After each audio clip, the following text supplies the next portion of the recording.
Hola, buenas noches, bienvenidos a Noticias Repretel. Sean ustedes bienvenidos, de inmediato conocemos nuestros titulares. Ella sobrevivió a 16 puñaladas de su expareja, pero ahora no puede caminar. Banda asalta comercio solo para robar papel higiénico.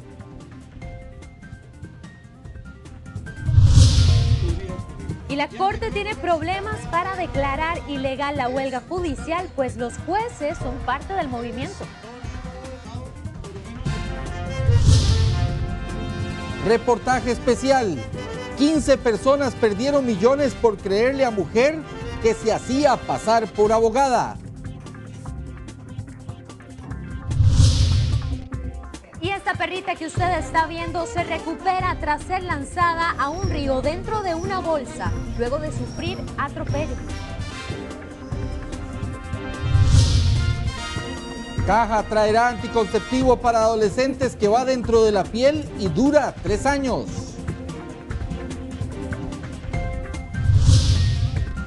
Y esto es lo más destacado en la información deportiva. Alajuelense amplía su cancha 4 metros para que sus rivales deban correr más. Y Luis Sequeira se pierde el inicio del campeonato por esguince en el tobillo. Daniel Colindres será el nuevo capitán para el inicio del torneo del Saprissa y Anderson Leite sigue siendo baja.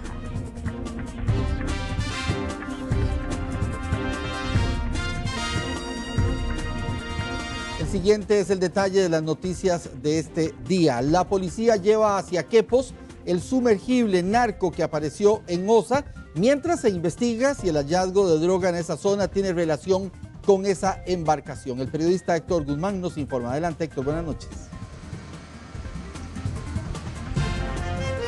Buenas noches, Jerry y estimados televidentes. El Servicio de Guardacosta nos ha confirmado que el semisumergible que fue hallado el pasado martes en alta mar, frente a Punta Aurica, será trasladado aquí a Quepos hasta las primeras horas de mañana. La razón es que las difíciles condiciones de tiempo que prevalecieron en las horas posteriores a su hallazgo han impedido que ese aparato, que como hemos informado ampliamente tiene una medida, un largo de aproximadamente 10 metros y que tenía o tendría una capacidad para transportar hasta 2,5 toneladas de cocaína. Bueno, ese semisumergible que ahora el Servicio de Guardacosta y el Ministerio de Seguridad Pública utilizará para enseñar a los otros oficiales de la policía acerca de esta técnica, de este transporte que usan generalmente los narcotraficantes, y en este caso para traer la droga desde el sur, desde Colombia, y pasarla ya sea hasta Guatemala, México o hasta los Estados Unidos, pues será entonces una herramienta de estudio.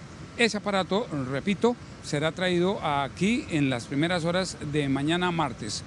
Pero aquí en Quepos también tiene a esta hora lugar la indagatoria de los 4 sospechosos que fueron detenidos esta mañana entre Quepos y Dominical, concretamente frente al restaurante El Roncador, y a quienes la policía acusa de transportar 680 kilos de cocaína. Ellos, según el director del OIJ, fueron detenidos esta mañana en un operativo en el que participaron no solamente oficiales del Ministerio de Seguridad Pública, sino también de la DIS y del propio OIJ. Ellos están aquí en la Fiscalía desde tempranas horas en lo que se llama la diligencia de indagatoria, que en este momento apenas va en la primera parte. Ya vamos a hablar de eso con uno de los defensores, de 2 de ellos.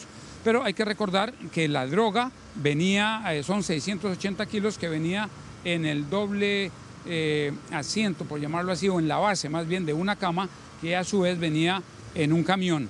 Detrás del camión venían, según el informe policial, un vehículo Honda en el que viajaban otras 3 personas que la policía dicen servían de custodia y de protección a la droga. Bueno, a esta hora les decía que la indagatoria, es decir, la diligencia en la que el fiscal les intima, o sea, les instruye de los cargos por los cuales ellos están acusados, y que es un proceso un poco largo, continúa aquí. Pero en este momento nos acompaña el licenciado Eric Martínez, defensor de dos, ¿verdad?, de los apellidados Jiménez Elizondo y Carmona Rosales. Licenciado, le quiero hacer la pregunta porque parece que hay aquí un giro importante. La policía dice que ellos venían dentro de un vehículo, inclusive dan el nombre del conductor, y que los otros viajaban en otro vehículo. Pero desde su punto, usted tiene un punto de vista diferente o una versión distinta, y es que ellos no estaban dentro de los vehículos.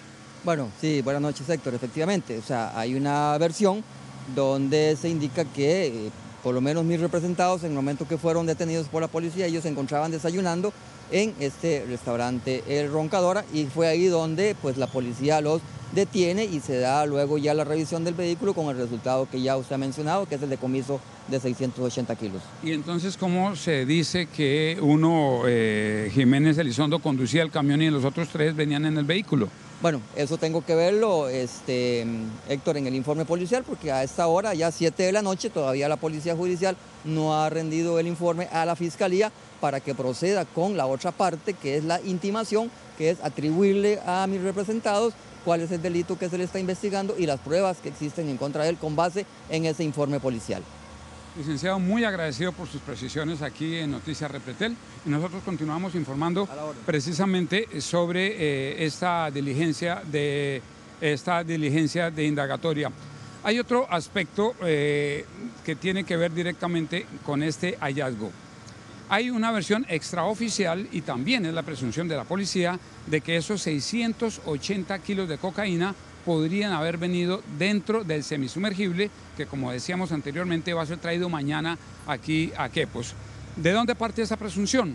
Bueno, alguna de la cocaína, de los 680 kilos de cocaína, la policía dice que al menos 2 paquetes venían más o menos desocupados y uno completamente vacío, pero que, aquí está el detalle, estaba embarrado, es decir, tenía agua y barro, y eso le ha permitido a la policía suponer que esta cocaína venía en el semisumergible. Mañana a las 8 de la mañana continuará esta diligencia y, por supuesto, tendremos más información, así que continuamos con usted, Jennifer. Adelante, Jennifer, aquí desde la Fiscalía de Quepos. Don Héctor, muchísimas gracias por ese reporte, y ahora continuamos con otra historia. Su expareja la apuñaló 16 veces y estuvo al límite de la muerte durante un mes. Hoy la joven de 24 años regresó a su humilde rancho, pero sin poder caminar. Esto porque una de las heridas le tocó la médula espinal y ahora lucha contra las condiciones en las que vive para recuperarse. La mañana del lunes 19 de junio, en este lugar, en Bebedero de Escazú, la vida de Flor María Mena Sánchez cambió cuando su expareja la apuñaló 16 veces. Ella estuvo un mes y una semana en el hospital. No era ni su día ni la hora. Y ya, gracias a Dios, está en la casa. Vinimos hasta acá para conversar con ella. El acceso a la casa de Flor María es la primera dificultad. Esta es la casa en la que permanece Flor desde ayer en horas de la noche que salió del hospital. Y este es el cuarto en donde ella durmió. Vamos a pasar porque estoy seguro que quiere dar su testimonio de vida. Acá pasó la noche Flor María Mena, en casa de su mamá. Ella sobrevivió a 16 puñaladas que le ocasionó su expareja. En eso terminó un calvario que inició hace 3 meses. Yo le puse medidas, ¿verdad? Por lo mismo, por la agresión y todo eso. Entonces yo fui y le puse medidas a él, que no se me acercara a mí, si quería ver a los hijos, que los tenía todo el derecho porque era el papá de verlos. Y no respetó las medidas que yo a él le puse. Pero ¿cómo ocurrió el ataque donde Flor casi muere la mañana de aquel lunes? Yo estaba acostada en la cama, y estaba con mis 2 hijos grandes en la cama, y llegó, me dice, vengo a ver a mis hijos. Le digo, yo, está bien, pero le digo, ¿por qué se me metió a la casa sin permiso? Le digo, yo. Comenzó a gritarme y a agredirme delante de mis hijos, y se hizo el disimulado como que iba para la cocina, y era agarrar el cuchillo que tenía yo en la cocina. Su expareja le pidió que volvieran, pero Flor le dijo que no. Entonces se puso agresivo, y comenzó, me agarró del cuello, y comenzó a agarrar el cuchillo y puñalearme en el cuello, aquí en estas partes de aquí, en la espalda, en los brazos y de todo. Ahí fue donde comencé, y cuando ya él vio que yo caí, que así, ya, entonces él dijo, aquí es huyéndome porque ya la maté. ¿Usted lo escuchó? Yo lo escuché. Yo todavía estaba con mis sentidos todavía vivos. Después del ataque, el hombre se entregó horas después y permanecerá 6 meses en prisión preventiva. Flor estuvo 1 mes en el hospital y 1 semana, pero una de las estocadas le quitó la movilidad de sus piernas. La del abdomen. Cuando él me apuñaló y me tiró en la cama boca abajo, yo dejé de sentir las piernas. Sentí como un hormigueo en todas las partes de las piernas. Lo que era de aquí para abajo, yo dejé de sentir las piernas. El puñal tocó su médula espinal y por eso no puede caminar. En las circunstancias en las que debe de permanecer ahora, tiene 2 necesidades importantes, Flor, para que sus días sean un poco más cómodos, nos dice usted. Sí, pañales, que son los que yo necesito. Como ven, yo no puedo ir al baño. Los pañales, ¿verdad?, que necesito. Después la silla de ruedas, que es cuando yo tengo que ir a las citas, como ven, para solidarme del cuarto a la sala, que no puedo, entonces necesito la sillita de ruedas para las citas. Flor es madre de 3 hijos, no solo una silla de ruedas y pañales necesita, también leche y alimentos para su recuperación. Dice, ya yo necesito bañarme, le digo, pero no hay pañales, le digo, con pañales yo le ayudo, le digo, pero no hay pañalitos para ella. Y eso es lo que está ocupando, y la silleta para bañarse ella. La fuerza de voluntad y el ánimo para recuperarse, Flor las tiene, pero la ayuda en su necesidad puede venir de sus manos. Ella solo quiere volver a caminar.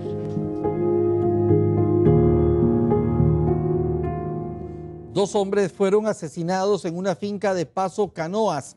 Una de las víctimas es un panameño de 43 años y el otro aún no está identificado. Los cuerpos los encontró un vecino en un sector donde se cultiva palma aceitera y se encontraban con heridas en su cuello, la cara y el pecho. Las víctimas podrían tener entre 36 y 48 horas de fallecidos.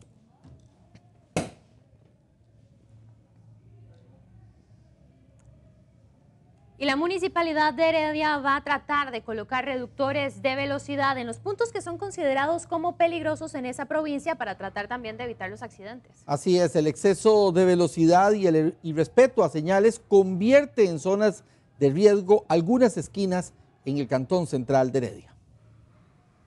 Los choques en Heredia son cosa de todos los días. No hay semana en la que no ocurra al menos una colisión en varios de los puntos que ya están identificados como peligrosos.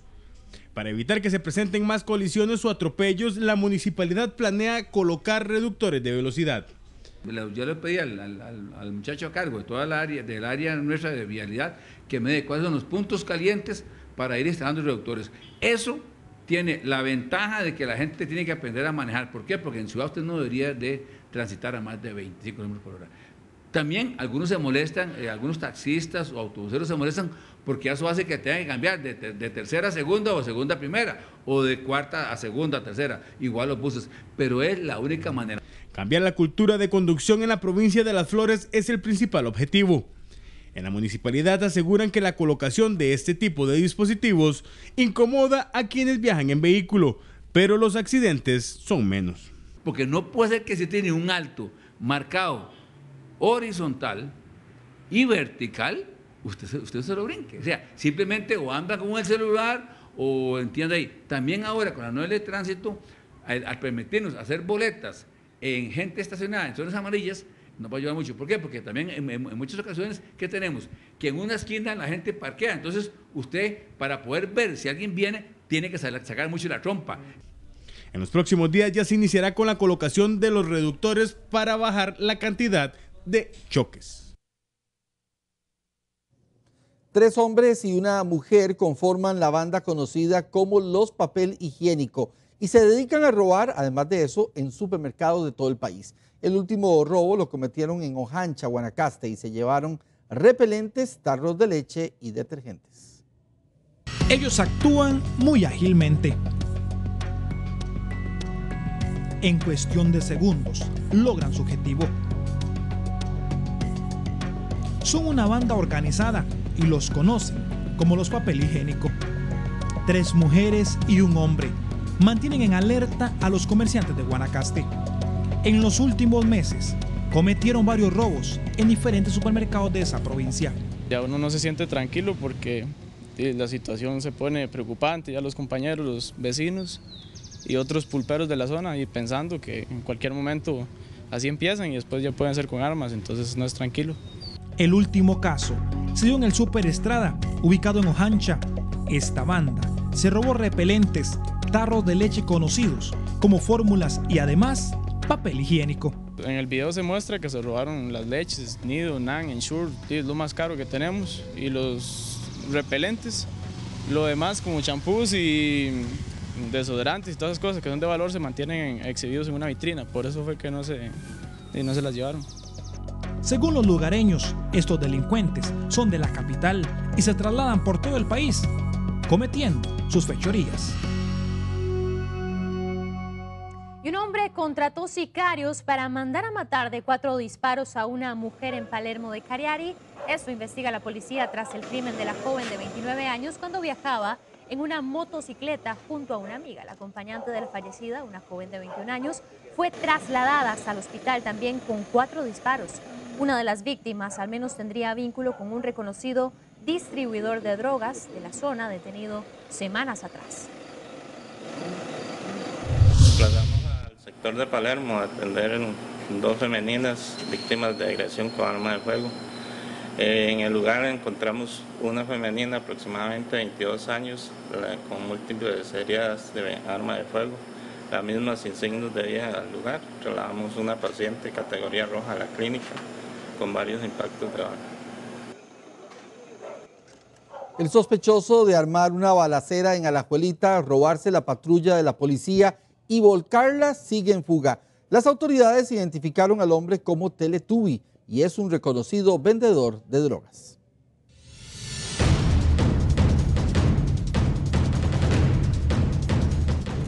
A esta hora, este día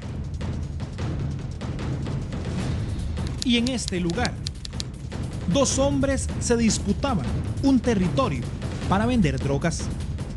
Más de 100 disparos en menos de 10 minutos. Los vecinos estaban sumamente nerviosos. Este carro y esta pared son el fiel reflejo de la gran cantidad de tiros de AK-47. Demasiados, fueron muy fuertes, muy duros, sí, demasiado fuertes. Estábamos asustados, pero gracias a Dios no hubo heridos y Dios nos protegió. Sí, ¿no? Yo escuché un poco balazos y cuando salí estaba el carro todo desbaratado, nada más. En medio de esta balacera, los oficiales Michael Solano y Cristian González acudieron a detener a los principales sospechosos. Cuando llegaron al lugar, sucedió un hecho insólito. Uno de los delincuentes se robó la patrulla, salió a alta velocidad y algunos metros después se volcó. Mientras ellos atienden el incidente, hay un tercero que se monta en la patrulla y la rueda, ¿verdad? Efectivamente, en la escena se logran encontrar casquillos y se mantiene bajo custodia para que el OIJ pues haga levantamiento. Se deja sin seguros, efectivamente. Ahí se aprovechan. Ahí es donde se aprovechan a abrirla y meterse dentro de ella. El principal sospechoso de iniciar la balacera, de robarse la patrulla de la policía y de escapar en medio de matorrales es un vendedor de drogas que lo conocen como Teletubby.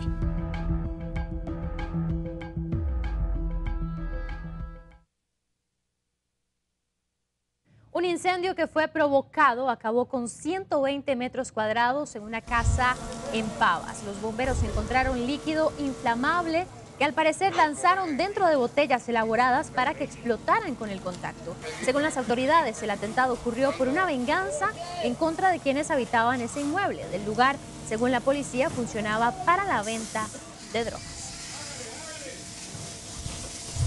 En Lomas del Río somos despachados por incendio. Llegar al lugar se corrobora una casa de 120 metros cuadrados, totalmente en fuego, con exposiciones de los sectores. Se procede a hacer un ataque rápido e interno, agresivo. Ahorita solo daños materiales, nada más. De momento daños solo materiales. Una perrita de 10 años que tiraron a un río metida en 2 bolsas de basura se recupera en una veterinaria. Capitana, como se le conoce, tiene quebrada la cadera y severos golpes producto del maltrato. Asustada, severamente golpeada y con fuertes quejidos.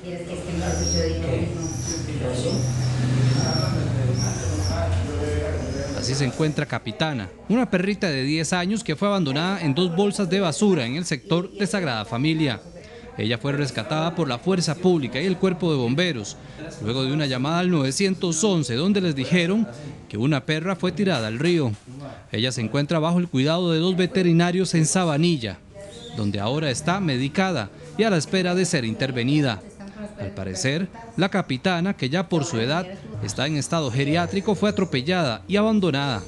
Fue un caso de maltrato bastante agresivo, ¿verdad? A esas horas pues parece que como que nadie les quería brindar ayuda a los policías, pero sí fue un rescate de admirable, ¿verdad? La Fuerza Pública, bomberos, trataron de hacer todo lo posible por rescatarla, ¿verdad?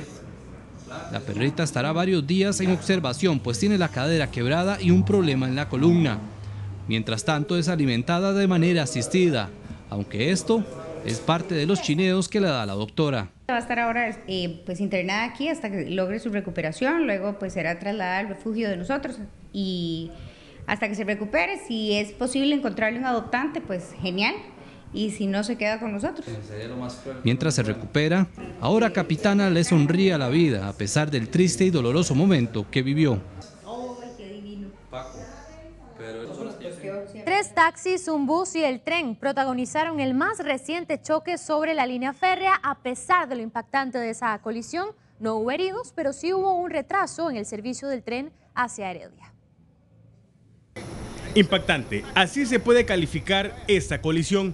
Nuevamente el tren protagoniza un choque, pero en esta ocasión fue contra 3 taxis y un bus.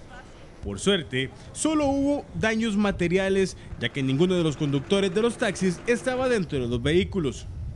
Oigo la pitoreta, veo un bus que viene atrás y me pasa, y en eso oigo el golpe, el tren lo impacta, lo engancha y lo arrastra hacia atrás y empieza a llevarse el primer carro que toca es el mío, que yo venía saliendo al dar la vuelta, y luego está la 714 y la 680 carros afectados que estaban ahí. En Heredia, en 2 días se reportan 2 choques en donde se involucra el tren. La falta de cuidado de los conductores propicia este tipo de escenas que cada vez se vuelven más comunes e impactantes. Venía pitando cuando el chofer siguió normal y entonces no quiso como seguir acelerando. Entonces el tren se lo agarró la parte trasera del vehículo y como podemos ver allá, digamos, los taxis se encontraban mal estacionados. En el Incofer solicitan a los conductores que tengan precaución para evitar accidentes más graves. Las pocas lluvias y el fuerte calor se debe a que el país entró en el periodo de la canícula. Esta es la época del año en la cual el calor es más alto y se podría extender al menos por 3 semanas más. Durante la canícula las precipitaciones bajan considerablemente. Eso sí, estar en este periodo no impide el ingreso de ondas tropicales al país. Sectores como por ejemplo el Pacífico Central, el Sur, zona norte, Caribe, en donde ha continuado la lluvia. Más que todo se siente en las regiones de Guanacaste y el Valle Central, y particularmente sentimos esta sensación de viento, brisa moderada, fuerte, que ocasiona que las lluvias se aíslen y se retiren más que todo hacia sectores costeros. Y existe un anticonceptivo que es como un chip que se pone debajo del antebrazo y dura 3 años. Y esto ahora es una realidad en Costa Rica para mujeres entre los 12 y los 18 años. Principalmente enfocado hacia adolescentes por su fácil aplicación, en el sentido de que se coloca en el brazo y que además en esta parte de acá, por consiguiente, se coloca, se pone una inyección de anestesia local, no se ocupa incisión. Este es el anticonceptivo más novedoso del mundo y ya se utiliza en nuestro país. Con una aguja se introduce cerca de la axila y por 3 años usted tiene protección hormonal que le evita embarazos no deseados. Ya el dispositivo en sí mismo trae un dispositivo de aplicación o de colocación. Entonces nada más se coloca, se pone, hay una pestañita que se jala y el dispositivo entra. Y no se ocupa hacer puntos. Por consiguiente, simplemente te pone una venda compresiva por 24 horas Listo, normalmente a los 8 días se debe ir de nuevo para que haga simplemente una inspección de la zona, que todo esté muy bien y tu vida puedes hacer normalmente lo que quieras. Puedes hacer pesas, puedes nadar, puedes hacer lo que sea. Este dispositivo tiene 99% de efectividad. Las jóvenes mayores de 12 años pueden utilizarlo y no necesitan autorización de sus padres para pedirlo ante la caja. Ya 400 mujeres en nuestro país lo usan, pero se espera que muchas más sean atraídas por este programa, que solo se aplica actualmente en la Caja Costarricense del Seguro Social. Prevenir esos embarazos. Entonces, realmente, como le mencionaba, puede tener algunos efectos, en términos inclusive de algún tipo de la menstruación, tu periodo puede cambiar, pero el efecto anovulatorio es realmente muy efectivo. Enfocados no tanto en el GAM, sino más bien a todas las regiones aledañas y como último entraremos al GAM, que sería ya en el 2019-2020. Países como Brasil, Honduras y El Salvador ya están con este programa de prevención de embarazos no deseados en adolescentes. La huelga de los trabajadores del Poder Judicial podría no declararse ilegal. Esto sucede porque los mismos jueces que deben tomar esa decisión están unidos al movimiento. Podría ocurrir. Ya no hay prórrogas. Realmente es totalmente... es sinónimo. Por lo menos... La Procuraduría General de la República podría pedirle a un juzgado de trabajo que declare ilegal el movimiento del Poder Judicial. Pero ¿cómo lograrlo si son los mismos jueces quienes están en huelga?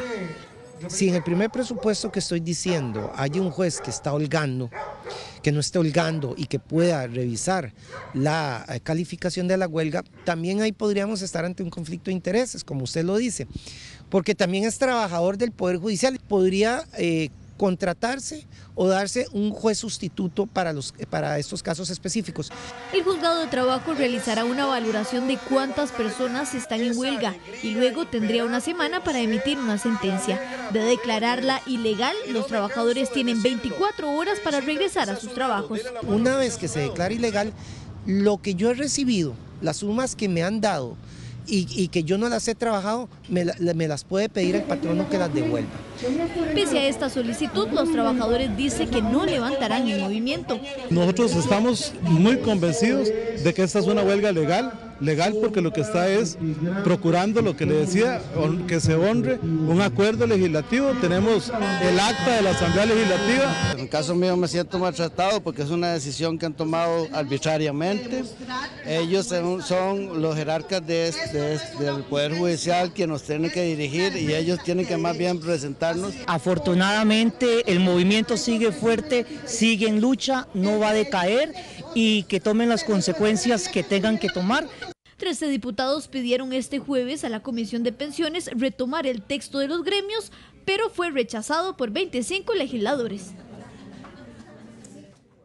Y el ministro de Seguridad, Gustavo Mata, dijo que Celso Gamboa pidió la intervención de la fuerza pública en calidad de magistrado y no como ciudadano. Ambos fueron denunciados ante la Procuraduría de la Ética. Si en este país se hacen las cosas, la gente brinca. Si no se hacen, la gente brinca. Y con respecto a esto, debo manifestar claramente de que si tengo que ir a dar las declaraciones a cualquier instancia, voy.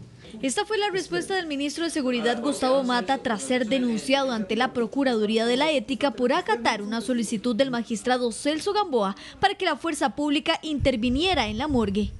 En su Twitter, Gamboa escribió: como ciudadano pedí la intervención de la fuerza pública. Aquí no hay nada que atente contra la división de poderes de la República. Según Mata, Celso Gamboa hizo esa petición en calidad de magistrado y esa solicitud estaba avalada por el presidente de la Corte, Carlos Chinchilla, y el director del OIJ, Walter Espinosa, pero Chinchilla no quiso confirmar esa versión. En algún otro momento hablamos de eso. Ahora hay un asunto muy importante, que es la declaratoria de ilegalidad de la huelga. La denuncia fue interpuesta este miércoles y no se reveló el nombre de la persona, pero el denunciante alega que hubo una intromisión de poderes. Requerían de que Fuerza Pública cuidara las instalaciones de la morgue judicial. Como ustedes lo han visto, hemos estado en la parte de afuera del inmueble, nos hemos mantenido ahí dando la seguridad que ellos han pedido. Eso es lo que se ha hecho y estamos totalmente apegados a derecho. La intervención de la fuerza pública permitió que varios médicos forenses pudieran realizar autopsias que estaban pendientes por la huelga. Y poco más de 50 vecinos de Tilarán iniciaron desde este jueves su caminata hacia la Basílica de Los Ángeles. Este grupo de personas salió desde las 5:30 de la mañana, donde caminarán alrededor de 240 kilómetros. Ellos comentaron tener cerca de 31 años ya de estar viajando desde Tilarán hasta Cartago con el fin de agradecerle a la Virgen de Los Ángeles por tantas bendiciones en su vida. Ellos comentaron también que esperan llegar a la Basílica de Cartago el 1 de agosto. Sumamente emocionada, ¿verdad? Porque me dieron la oportunidad de acompañarlos en este grupo y la verdad que ya son muchas cosas, mucho agradecimiento y muchas cosas que se le piden a la Virgen y tenemos que hacer algo. 15 personas creyeron en las palabras de una mujer que les ofrecía el negocio de sus vidas, Jerry, pero no fue ni siquiera eso. Así es, este caso se trata de una investigación que realizó nuestra periodista Natalia García. Carros y condominios a precios muy por debajo del mercado. Ellos nunca imaginaron que creerle significaría la pérdida de millones de colones y de un proceso judicial de 9 años que aún no termina. Yo a ella le hice 3 depósitos por un monto total de 7.400.000, un poquito menos. Fuimos burlados por ella, ella está libre, estoy seguro que sigue estafando. Es una persona demasiado labiosa. En mi caso estamos hablando de 3.700.000. Todo eso al final fue sumando un total de 2.300.000 a la fecha. Ellos no son amigos, ni siquiera se conocían, pero algo tenían en común. Todos fueron estafados por la misma mujer. Las cantidades fueron diferentes, pero el modo de operar el mismo. Recibieron una llamada telefónica con la oferta del negocio de sus vidas. Un lote de pantallas, de computadoras y hasta de carros en un remate judicial que podrían ser suyos. Pero no se lo diga a nadie, es un negocio que tengo. Pero luego de que obtenía el dinero, muchas veces cantidades millonarias, desaparecía. ¿Pero quién es esta astuta mujer que tiene 2 sentencias en firme y una condena en casación? Yunita Cibaja me la recomendaron como una excelente abogada. La persona que me la recomendó dijo que tenía más de 10 años de conocerla, que se dedicaba en los juzgados a colocar remates que no habían salido a la luz pública. Es un procedimiento legal porque mucha gente lo hace. Y que era una mujer súper honorable, ¿verdad? Que no había dudas, que no tuviera miedo. La primera en atreverse a denunciar a esta mujer fue ella en el 2009. Y caímos en la trampa, ¿verdad? Quedamos de vernos en un cajero automático del Banco Popular ahí en la Avenida Segunda y ahí le dimos el dinero en efectivo para ese asunto. Y resulta que ella después de ahí empezó a decirnos que todavía no las habían sacado a remate, que uno de los que estaban en el asunto del remate no había dado fecha exacta y ahí siguió, ¿verdad? Rodándonos con ese asunto. Esto terminó en la primera sentencia de 3 años de prisión, que quedó en firme, pero que otorgaron el beneficio condicional de la pena y no tuvo que ir a la cárcel. La historia de la estafadora no termina ahí. Las autoridades recibieron una nueva denuncia varios años después. Me ofreció un Tucson y un Jimmy. Desgraciadamente también involucré a mi cuñada en esto porque mi cuñada quería comprar un carro para esas fechas. Entonces obtuvimos un préstamo y pues le dimos el dinero a ella y luego de ahí desapareció. En poco tiempo, él se daría cuenta de que no era el único en una sala de juicio y que había más personas que habían caído en el engaño. Este nuevo proceso termina con su segunda condena, 5 meses de cárcel. Pero la historia continuó y llegaron más y más y más denuncias. Cuando ella daba una fecha de algo, ya no se podía por algún motivo. Siempre ella salía con algún pretexto, incluso de que se le murió la mamá, que se fue la luz en el juzgado. Entonces yo me empecé ya a desesperar y a pedirle cuentas y cuestionarle, ¿por qué clase de abogada es usted? Si es que de verdad es abogada. Era tantas trabas las que ponía o tantas excusas absurdas, muchas de ellas, como hacerse pasar por la mamá y decir que ella misma se había muerto, que no existía, hacerse pasar por una Mónica colombiana, para decir que ellos iban a asumir las deudas de Yunita para devolver el dinero, que no iban a permitir que se ensuciara el nombre de ella, o que había venido Barack Obama, que no había luz, que no había agua, que el juez se había incapacitado, entonces nunca se podían firmar los remates y hacer entrega de ellos. Este tercer y último proceso registrado terminó en un abreviado. Ella aceptó la culpa y la condena de 36 meses de cárcel, más las condiciones de pago para los 10 afectados. Pero no hizo ninguna. Ha presentado apelaciones en carácter personal y actualmente se encuentra en casación. Mientras tanto, sigue en libertad, a pesar de sus otras condenas. ¿Qué dice esta mujer en su defensa? ¿Por qué a pesar de 2 sentencias en firme y una condenatoria, aún sigue libre? ¡Ope!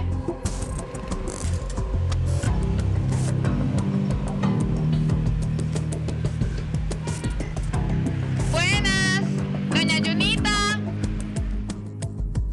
Lo contaremos mañana.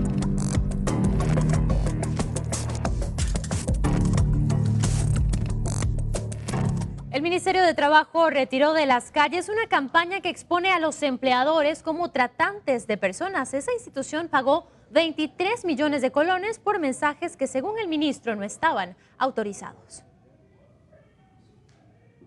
Este mensaje en una valla publicitaria y detrás de un bus desató la polémica por el erróneo que aparecía en el logo del Ministerio de Trabajo.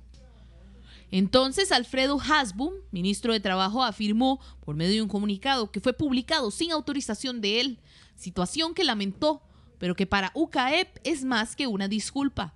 El mensaje hacía creer a quienes lo leían que por atrás de cada empleador había alguien que hacía el negocio ilícito de trata de personas. Éramos sumamente nociva cara al sector empresarial, pues nos preocupa que se haya hecho un gasto innecesario en vallas y en publicidad en buses de una campaña que no estaba aprobada por el ministro, ¿verdad? A los costarricenses nos debe llamar la atención definitivamente que este tipo de campañas salen, se publican y resulta que ahora que no estaban aprobadas. Según fuentes confidenciales del ministerio, se pagaron 23 millones por esa publicidad. Pero cuando se intentó conversar con el ministro sobre la situación y las consecuencias de ello, lastimosamente no nos atendió y guardó silencio ante los cuestionamientos. Situación que deja en duda todo el panorama. Tiene que haber responsables y se tiene que conocer realmente quiénes fueron las personas responsables de esto, porque no parece lógico que haya salido una campaña con el logo del Ministerio de Trabajo y de ahí simplemente salió y nadie es responsable. No, tiene que haber un responsable y eso es lo que nosotros solicitamos vehementemente.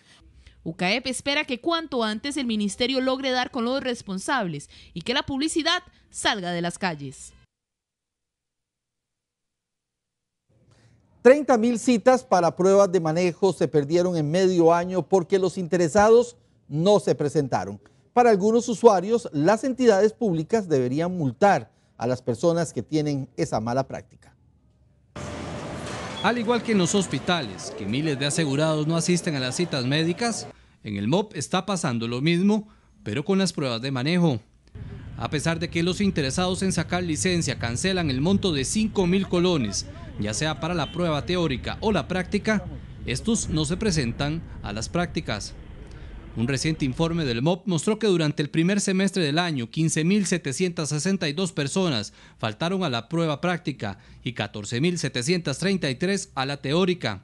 En total fueron 30.095 citas que se perdieron. Para los costarricenses, esta actitud de algunas personas debería ser sancionada. Poco respetuoso para los lugares donde dan las citas y creo que deberían de haber algún tipo de penalidad.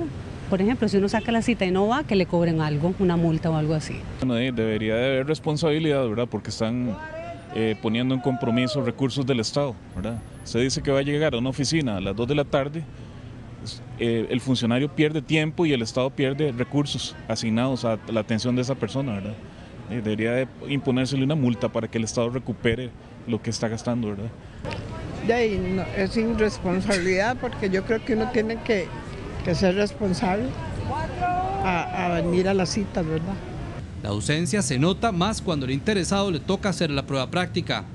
Estos cupos suelen perderse y no ser aprovechados por otras personas. El MOP abre con 2 meses de antelación la matrícula a las pruebas. La primera en llenarse es la práctica. Así llegamos al final de los deportes. Buenas noches. Muchísimas gracias, Gabriela. Con Qué amables. Vamos a ver todo ese despliegue técnico, periodístico los fines de semana. Nosotros encantados. Ya hace falta el fútbol Claro nacional. que ya hace falta, ya Sí. lo necesitamos, esa adrenalina. Más a vos. Ah, bueno, sí, pues soy un fiebre, igual Gabriela, que eso. Bueno, usted también no se queda atrás. Sí. Vamos a ver cómo nos va. Gracias, Amante Gabriela. del fútbol y de todos los deportes soy yo. Así es. Gracias. Gracias, Gabriela. Y gracias también a ustedes por habernos acompañado. Llegamos al final de esta edición estelar de Noticiero Repretel. Gracias y que tengan todos muy buenas noches, muy amables.